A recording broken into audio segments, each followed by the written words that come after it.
जिस तरह से अखलाक को मारा गया वो भी आतंक है। जिस तरह वहाँ पर जो राजस्थान में जो हत्या हुई थी वो भी आतंक है, ये भी आतंक है, सब आतंक है। क्योंकि अब आप जब वीडियो बनाकर किसी का कत्ल करते हैं तो आप आतंक है, तो ये सब वाक़यात आतंक है।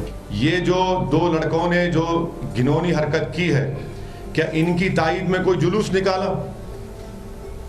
क्या इनकी तायद में कोई आ रहा है? कोई नहीं आ रहा है।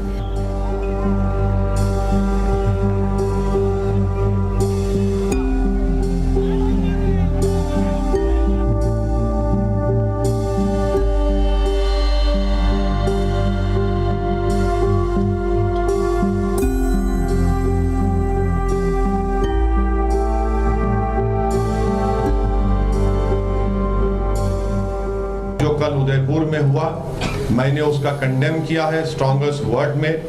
और ये कत्ल है, ये जुल्म है, ये जुर्म है, और किसी को भी अख्तियार नहीं है कि वो अपने हाथ में कानून लेकर किसी का कत्ल करे। ये जो दो लड़कों ने जो घिनौनी हरकत की है, क्या इनकी तायद में कोई जुलूस निकाला?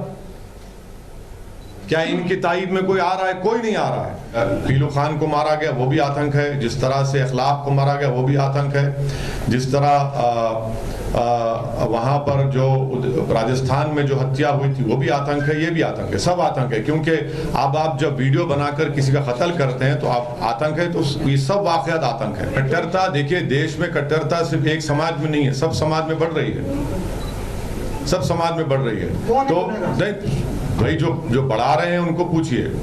हम तो ये कह रहे हैं कि भारत के संविधान में रहकर प्रोटेस्ट करिए, आपको प्रोटेस्ट करना आपका राइट है, मगर कानून को अपने हाथ में लेना और आप डिसाइड करेंगे, जज और जूरी बनेंगे, वो गलत है। आप देखिए, हमारे नरेंद्र मोदी से जिंदगी भर इंशाअल्लाह ताला डिफरेंसेस रहेंगे आइडियोलॉजी की बुनियाद पर।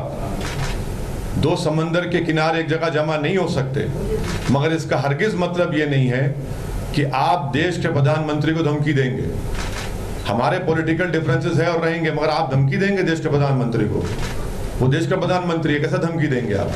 मैं ये मानता हूं कि राजस्थान की पुलिस अगर थोड़ा चौकस रहती तो ये वाकया नहीं होता। क्योंकि आज मीडिया और प्रिंट मीडिया में मुझे पढ़ने का मौका मिला कि कन्हैया लाल को, जो टेलर हैं जिनकी हत्या कल की गई इन दो जालिमों ने किया, तो उनको तो पहले अरेस्ट किया गया था, फिर वो बेल पर निकल कर आए, उनको धमकियां मिल रही थी और उस पर दोनों समाज के लोगों को बिठाकर बातचीत भी हुई थी। अगर राजस्थान की पुलिस हरकत करती तो जिस तरह हैदराबाद में भी नुपुर शर्मा के खिलाफ किसी ने इसी तरह एक बकवास की थी, तो वहां पर तेलंगाना की सरकार ने इमीडिएटली उस शख्स को गिरफ्तार किया और 307 और थ्रेटनिंग का जो आईपीसी का सेक्शन लगाकर उसको जेल को भिजाया। तो अगर वो हरकत करते तो कल वो हरकत नहीं होती। बहरहाल वायलेंस की कोई जगह नहीं है। जिस तरह से वीडियोस बनाए गए थे पीलू खान के, रकबर के, और इसी राजस्थान में उदयपुर है शायद, यहाँ वही जगह है, आपको याद होगा कि एक शख्स ने एक बंगाली लेबर को जो मुसलमान था उसका भी वीडियो बनाकर उसको इसी तरह हैक किया, फिर उसको जलाया। तो ये वाक़यात इस बात को बताते हैं कि रेडिकलाइजेशन कैसा फैल रहा है इस देश में। तो इसलिए हम अपनी पार्टी की तरफ से कल के वाक़े की सख्त से सख्त मजम्मत करते हैं, कंडेम करते हैं, और हम ये कहना चाहते हैं कि रूल ऑफ लॉ प्रिवेल होना चाहिए। किसी को भी अपने हाथ में कानून लेने का इख्तियार नहीं है।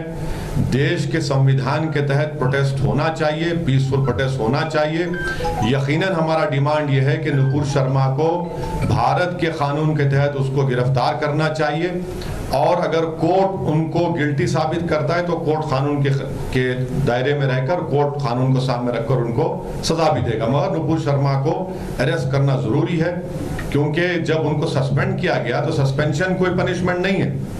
असल कानून हरकत में आना चाहिए, और कानून जब हरकत में आ सकता है तो सरकार को उसको इजाजत देनी चाहिए, जो सरकार नहीं दे रही है।